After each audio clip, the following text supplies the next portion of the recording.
Assalamualaikum warahmatullahi wabarakatuh. Salam sejahtera bagi kita semua. Perkenalkan, saya Imam Hanif, CPNS Arsiparis Ahli Pertama pada Dinas Perpustakaan dan Kearsipan Kota Sabang. Pada kesempatan ini, saya akan memaparkan hasil pelaksanaan aktualisasi yang telah saya laksanakan selama masa habituasi, sebagai bagian dari pelatihan dasar calon pegawai negeri sipil. Aktualisasi yang saya laksanakan berjudul Optimalisasi Digitalisasi Arsip melalui penyusunan standar operasional prosedur digitalisasi arsip pada Dinas Perpustakaan dan Kearsipan Kota Sabang. Aktualisasi ini dilatar belakangi oleh kondisi bahwa pelaksanaan digitalisasi arsip di instansi belum memiliki standar operasional prosedur yang baku.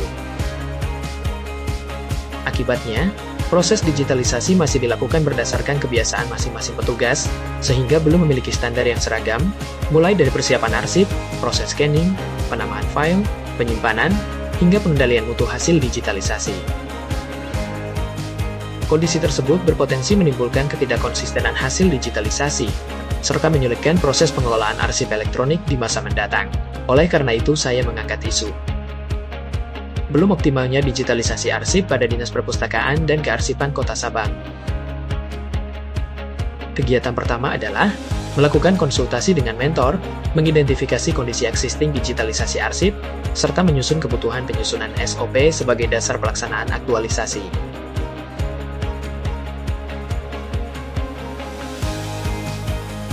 Selanjutnya, saya mengumpulkan berbagai regulasi, pedoman ANRI, dan referensi dari instansi lain, sebagai dasar penyusunan SOP yang sesuai dengan ketentuan kearsipan.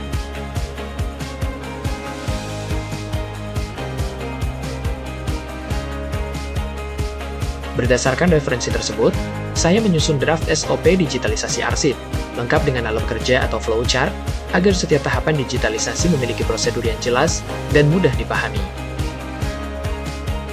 Draft SOP kemudian dikonsultasikan kepada mentor, serta didiskusikan bersama pejabat dan pengelola arsip untuk memperoleh masukan, sehingga SOP dapat disempurnakan sesuai kebutuhan organisasi.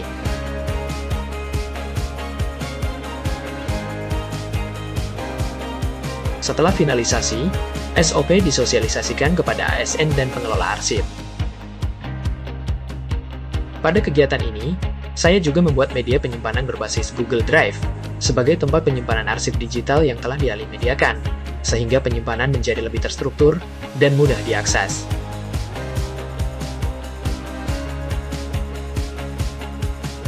Untuk mempermudah akses terhadap SOP, saya membuat QR Code yang terhubung langsung dengan dokumen digital, sehingga seluruh pegawai dapat mengakses SOP kapan saja melalui perangkat seluler.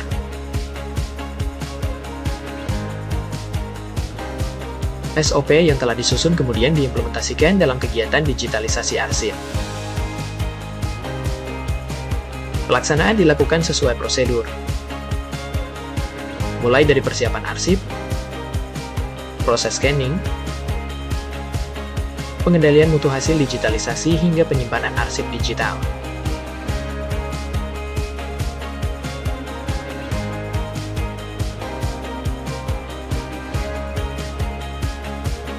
Tahap terakhir adalah melakukan monitoring dan evaluasi implementasi SOP melalui pengamatan langsung, pengumpulan umpan balik pengguna, serta penyusunan laporan hasil aktualisasi sebagai bahan perbaikan berkelanjutan.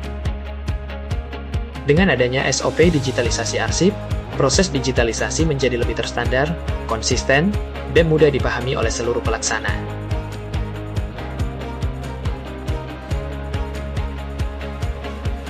Selain itu, penggunaan Google Drive sebagai media penyimpanan arsip digital membantu pengelolaan arsip menjadi lebih rapi, aman, dan memudahkan proses temu kembali informasi. QR Code yang dibuat juga mempermudah seluruh pegawai dalam mengakses SOP kapan saja, sehingga mendukung efektivitas pelaksanaan tugas sehari-hari. Secara keseluruhan, aktualisasi ini mendukung peningkatan kualitas tata kelola kearsipan, dan menjadi salah satu langkah menuju pengelolaan arsip yang lebih modern dan berbasis digital. Melalui aktualisasi ini, saya memperoleh pengalaman berharga dalam menerapkan nilai-nilai dasar ASN berakhlak, mengaktualisasikan substansi manajemen ASN dan Smart ASN, serta memberikan kontribusi nyata bagi peningkatan tata kelola kearsipan di Dinas Perpustakaan dan Kearsipan Kota Sabang. Besar harapan saya agar hasil aktualisasi ini dapat terus dimanfaatkan dan dikembangkan, sebagai bagian dari upaya mewujudkan pengelolaan arsip yang profesional, akuntabel, dan adaptif terhadap perkembangan teknologi. Pada kesempatan ini, saya ingin menyampaikan ucapan terima kasih kepada coach yang telah memberikan arahan dan pendampingan selama proses aktualisasi, kepada mentor atas bimbingan, masukan, dan dukungan yang sangat berarti dalam penyempurnaan setiap tahapan kegiatan, serta kepada pemuji atas saran dan evaluasi yang membangun sebagai bekal untuk terus meningkatkan kualitas diri dan kualitas hasil aktualisasi, dan juga semua pihak yang telah memberikan dukungan, kerjasama, dan kesempatan, sehingga seluruh rangkaian kegiatan aktualisasi ini dapat terlaksana dengan baik. Terima kasih. Wassalamualaikum warahmatullahi wabarakatuh.